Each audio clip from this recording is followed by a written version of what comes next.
The Canadian men's national team's September window has come to a close, and with it we saw them take on the host nation Qatar and win 2-0, followed by a 2-0 loss against Uruguay. Herman has definitely got his guys playing the brand of football he wants to see them play, and Canada has an identity completely figured out. However, there was still a lot of positives and negatives to take away from this window, so what we are going to do for today's video is I'm going to give you my 5 biggest takeaways that I took from the window, so hopefully you guys are excited for that, and if you are, as always, be sure to drop a like, drop a sub, and let's get into the episode now.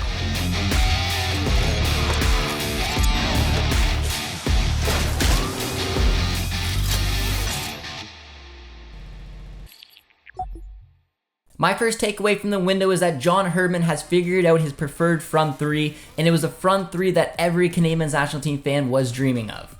That's right, John Herman over these 2 matches played Alphonso Davies, Kyle Larin, and Jonathan David as a front three in a few different variations. When lined up in the 3-4-3 system, Davies played at left wing, David at right wing, and Kyle Larin played as the striker. When the system shifted to a 4-4-2, Davies dropped back to left mid, and Larin and David played up front as dual strikers.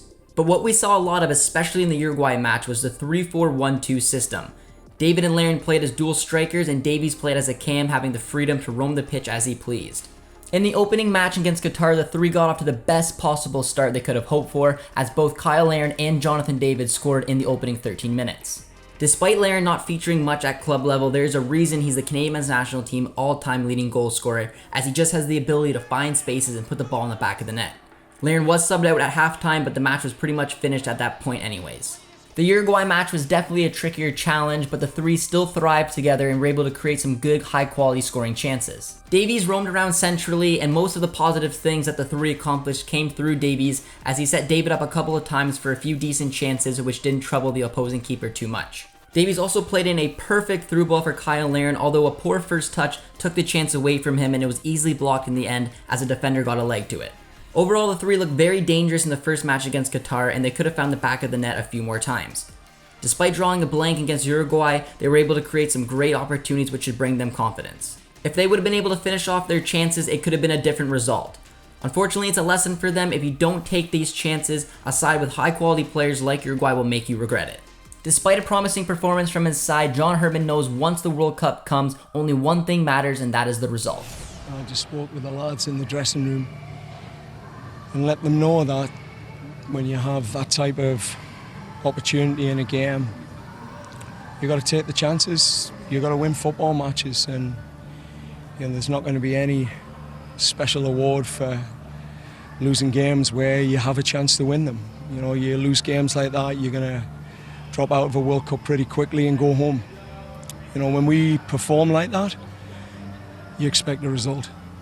And I think it's disappointing. I'm happy with elements of the performance. Don't get us wrong, and let the lads know that there's elements there that that was Uruguay. But we're a real team, and we got to take those moments. My second takeaway is that John Herman does like a lot of different systems, but for right now it looks like the 3-4-3 is the system he's going with that front 3, like I mentioned in takeaway 1, being able to rotate around. Let's take a look at why Herman went with the 3-4-3 systems for both matches this window. Well, it probably had something to do with the fact that both Atiba Hutchinson and Jonathan Osorio were injured, which left Canada with only 4 fit midfielders for these 2 friendlies. Herman is no stranger to using some variation of the double pivot, but with this depleted midfield, it was almost guaranteed that we'd see it this window. With injuries to some key players, it was Samuel Piette who was called upon to play next to Stephen Eustachio, as his form for CF Montreal has been very impressive this season. With both Piette and Eustachio in great form entering the camp, it gave a lot of Canadian supporters confidence that they would thrive together. In the 60 minutes the 2 played together against Qatar, it was as strong as a performance as you could have asked for, and Herman must have been satisfied with his decision to give Piette the opportunity. Piette and Eustachio won plenty of second balls, progressed the ball well, picked out passes to spring the attack, and they had some important defensive interceptions as well. The duo also did really well combining with wide players to create triangles down the flanks, forcing Qatar's compact midfield to fall out of shape. Canada also did a great job switching the ball to the opposite flank, opening up the Qatar backline even more. The double pivot worked very well against Qatar, but there was some worry how it would look against a higher quality opposition. As it turned out, Eustachio and Piette may not have been quick enough against Uruguay and definitely missed that extra body in the midfield. There were a few times where Piette pushed up and wasn't quick enough to get there, leaving a giant gap between him and the back line. This was also on display when Canada would be on the attack and lose possession. Because Canada didn't have enough players in the midfield, Uruguay took full advantage of the open space and lack of speed, creating some deadly counterattacks. The biggest issue I had with the 3-4-3 system is that the midfield always felt a little light to me. Piet and Eustachio worked so well together against Qatar because the ball progression mainly came from the flanks. However, if they wanted to dictate the tempo and enjoy possession against Uruguay in the middle of the park, a trio would have been preferred. I do want to give Uruguay their credit though, however, because they had a game plan and they stuck to it. They bunkered down, they defended, and they hit on the break, and this is where, in my opinion, a player like Jonathan Osorio would have been very useful. He could have been that extra man in the midfield to plug some of those holes, and he could have offered that creative spark that sometimes I thought this team lacked. One other issue that I thought was on display in this 3-4-3 system was Canada's ability to defend back post crosses, and Uruguay definitely exploited it. Nunez got the better of Johnston a few times, one of which ended up in the back of the net, and the other one should have. If Alistair Johnston is going to feature as an outside right center back, he will have to do better marking players, following their movements, and finding a way to deal with them in the air. If he can't find a way to do it, it may be better playing him in a back four and having him feature as a right back. Now that Canada has played a top opposition outside of CONCACAF, they've picked up a valuable lesson. When you give an inch to a player like Nunez, Lukaku, Kramaric, they're going to take it and they're going to punish you. My third takeaway is Tajon Buchanan and just how much the Canadian men's national team missed him this window. Tajon hasn't featured once yet for Club Brugge this season, but we were able to finally see him return to action as he was subbed on for the final 11 minutes of the match against Uruguay. He may have only featured for a few minutes, however you immediately saw what Buchanan brings to this team.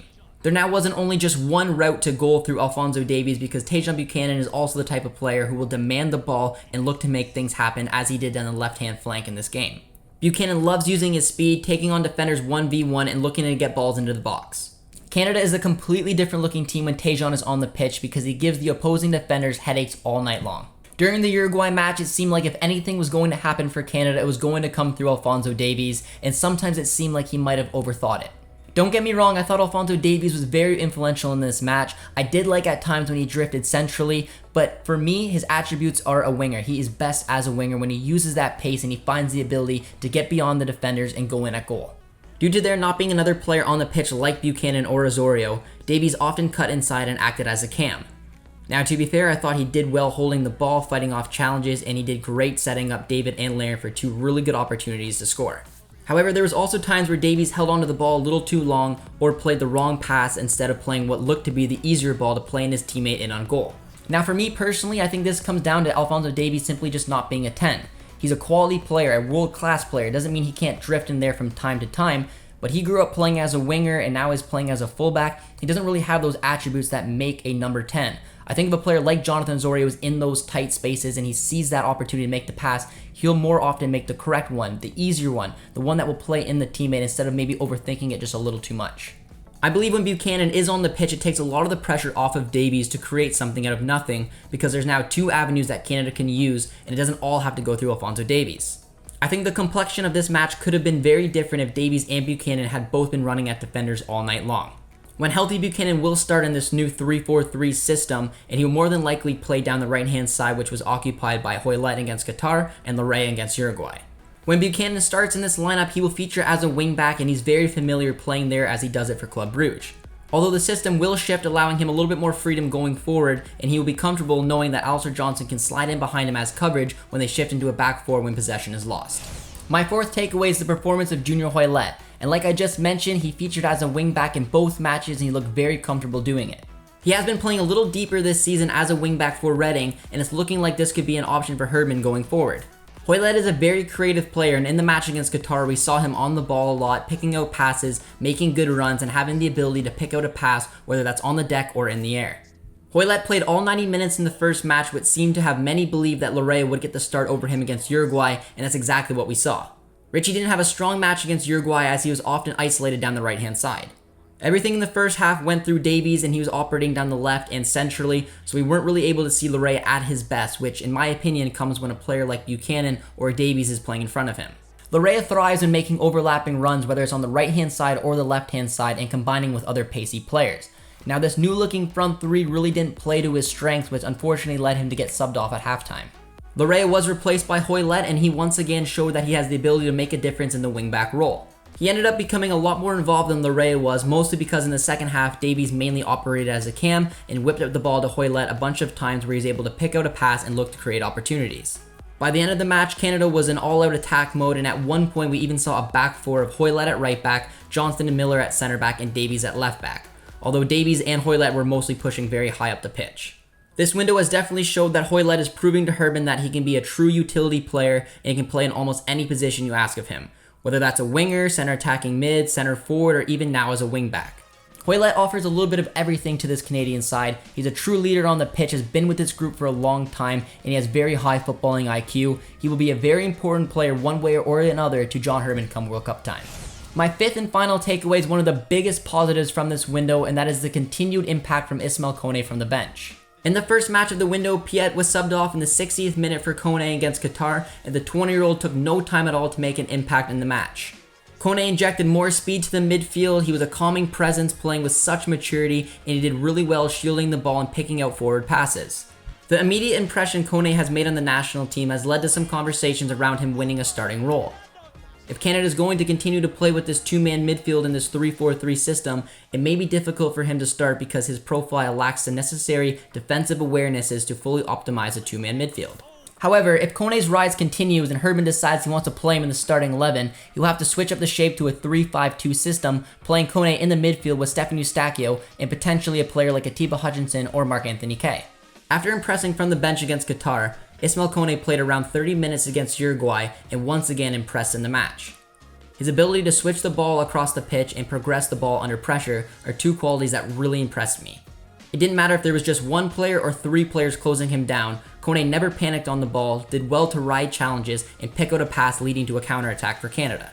Kone also has the unique ability to bring opposing players out of position, as he often sucks a couple players towards him and has the intelligence to play a simple pass to a teammate which takes two opposing players out of the play with just one pass.